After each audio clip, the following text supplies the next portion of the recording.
Hello mga Marikoy, welcome sa aming mini vlog. Ito nga at magsusundo tayo ng batang makulit.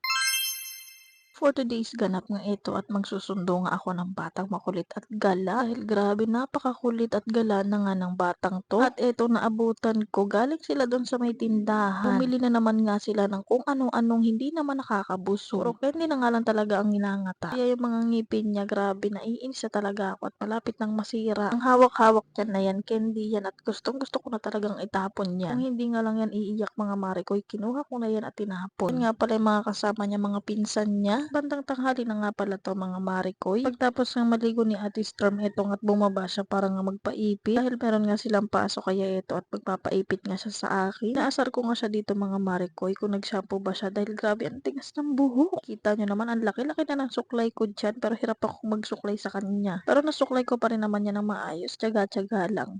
Huy! At biglang ang umulan mga Marikoy pero mahina lang naman. Etong batang to kinukulit ako na gusto niyang maligo. Kaya eto at pinagbigyan ko na nga siya sa gusto niya. Dahil naranasan ko rin naman to na maligo sa ulan nung bata ako. Kaya eto ipaparanas ko rin sa anak ko. O diba kitang kita naman sa mukha niya sobrang tuwang-tuwa talaga siya. Mahina lang yung ulan pero grabe na nga yung tuwa niya. Bago-bago nga kasi talaga yung panahon iinit tapos biglang uulan. At eto na nga ang batang makulit kapag banlaw at naipitan ko na rin siya ng mga oras na yan. Kaya ayan for the sayaw naman nga ang ganap niya. Grabe, napaka-talented talaga nito. Manang-mana talaga sa akin. Huy!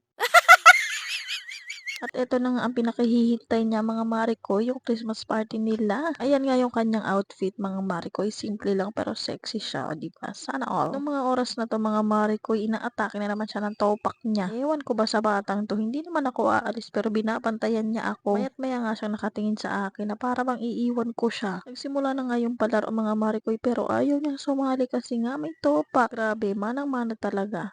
Huy!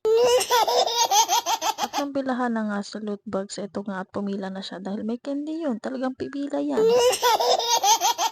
Wala nga yung topak niya mga Marikoy dahil pipila na nga siya para kunin yung candy niya. Kung hindi pa nga nagpipilahan para kunin yung loot bags nila ay grabe nga ang topak. May kasama pang iyak na para bang gusto ko na lang umuwi. Pero dahil nakuha niya na nga yung gusto niyang makuha na candy, ayan masaya na siya ulit. Dahil meron na nga ulit siyang energy, ayan happy-happy na siya ulit. At ibinigay na nga sa kanila yung mga regalo nila. Magulang nga pala yung magre-regalo sa kanila mga Marikoy at ito yung kay Baby Elise natanggap niya na. Ito nga pala yung naisip namin ng papa niyang iregalo sa kanya. Tumbler na nga lang dahil ang dami niya ng damit, ang dami niya ng sapatos, ang dami niya ng laruan. Kaya eto na nga lang yung naisip naming iregalo. At eto nga pala yung kanilang food. Hiwalay nga pala yung pagkain ng magulang at yung mga pagkain nila. Dahil may budget kaya hiniwalay na namin. Charot. Sumunod nga pumila si Baby Elise dito naman sa isang loot bags. At grabe, ayan, tuwang-tuwa talaga siya, di ba? Patakbo-takbo pa siyang nalalaman. Unboxing pa nga ang batang makulit dahil meron nga kasama tong laruan. At dahil masaya na nga ang batang makulit, syempre masaya na rin ang nanay. For the kalkal na nga ang batang makulit dito sa loot bags niya, hindi na siya makapaghintay na maiuwi. Sabi ko sa kanya mga Marikoy, sa bahay niya na yan kalkalin, pero ayaw niya magpaawat, eto nga at nilabas pa lahat. Sige, maililigpit naman natin yan, kaya ikalat mo lang.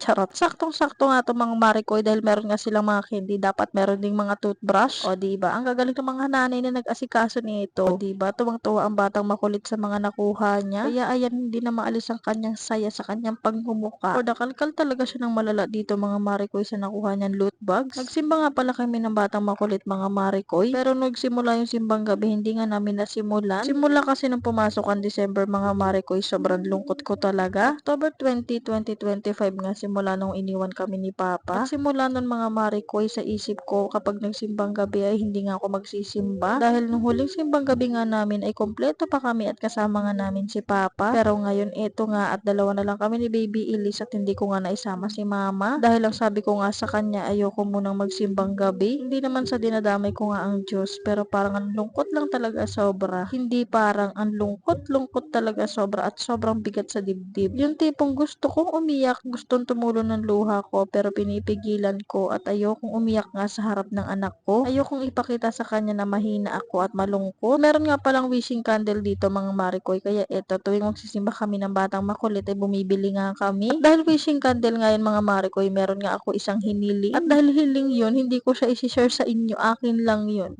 Charot. Dito nga ako natutuwa sa batang makulit mga Marikoy dahil kung ano ay nakikita niya ay ginagaya niya, grabe nakaka-proud. At dahil tapos na nga ang misa mga Marikoy, eto nga at magbe-bless nga siya kay Father. Marami pa nga nagbe-bless kay Father mga Marikoy kaya hindi pa siya napansin. At maya-maya eto nga at napansin na siya ni Father. Kaya naman tuwang-tuwa nga ang bata nung nakapag-bless siya kay Father. Grabe, akala ko nga nung una ay matatakot nga siya sa mga pari pero hindi siya natakot. Gustong-gusto pa nga niyang magsimba at siya nga minsan nag-aaya sa akin. At dahil tapos na nga minsan mga Marikoy eto nga at uuwi na nga kami. Dahil di pa siya nag-aalmusal eto nga at binilan ko muna siya ng biskwit.